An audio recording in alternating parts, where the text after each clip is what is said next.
Сәлеметсіңдер ме балалар? Қазір қазақ тілі сабағы. Қазақ тілінен біз сіздермен жәнегі жеті септікті оқып жатырмыз, зат есімдердің септелуін оқып жатырмыз.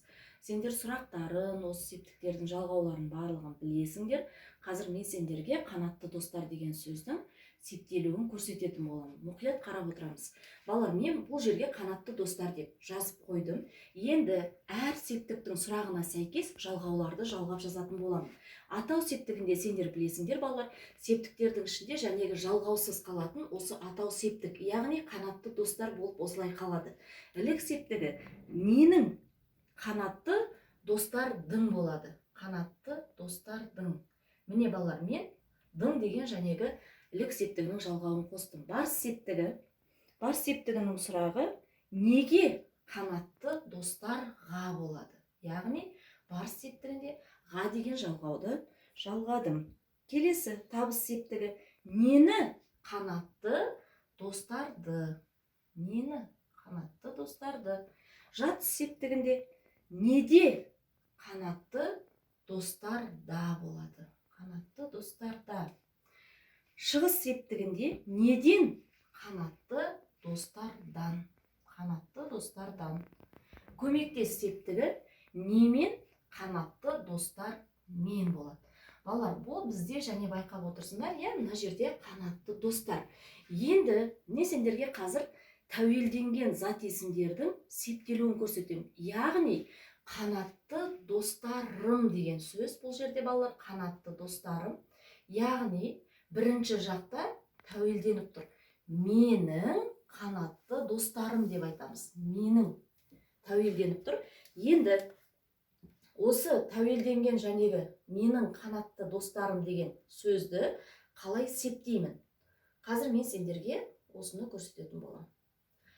Балалар, бірінші достарым деп жазып шығамыз бар жерге. Достарым, менің қанатты достарым. Өздеріңе жеңіл болу үшін, шатаспау үшін.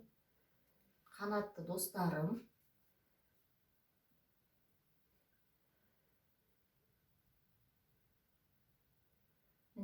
Бірінші жақта, яғни бізге берілген сөз балалар, қанатты достарым. Бірінші жақта тәуелденіп тұр. Менің қанатты достарым.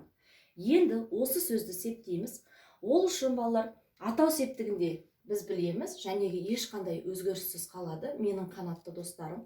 Ілік септігінде, ілік септігінің сұрағы балалар, кімнің, ненің, яғни қанатты достарымның. Бұған біз ның деген қосымшаны қосамыз. Қанатты достарымның. Барс септігі неге қанатты достарыма? Балалар, барс септігінде жәнегі а, е деген қосымшалар жәнегі бірінші, екінші жақта тәуелденіп тұрған кезде а, е деген қосымшалар қосылып жазылады. Барс септігі қанатты достарыма. Табыс септігі нені? Қанатты достарымды. Қанатты достарымды. Мына жерде де балалар жәнегідей мен сендерге шатаспау үшін бірден қосып көрсетейін. Біріктіріп те жазуға болады. Қанатты достарымды. Жатыс септігінде неде? Қанатты достарымда. Қанатты достарымда. Шығыс септігі неден? Қанатты достарымнан болады бұл жерде. Қанатты достарымнан.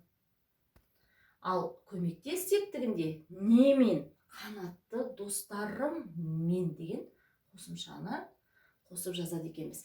Міне балалар, бірінші жақта, яғни жаңа мен біріншіде сендерге тек қана қанатты достар деген ешқандай тәуелденбеген түрде қалай септелетінін көрсеттім. Енді мынау бірінші жақта, яғни менің достарым, менің қанатты достарым деген сөзді қалай септелді, соның септелу жолын көрсеттім. Яғни зат есімнің тәуелденіп септелуі деп аталады.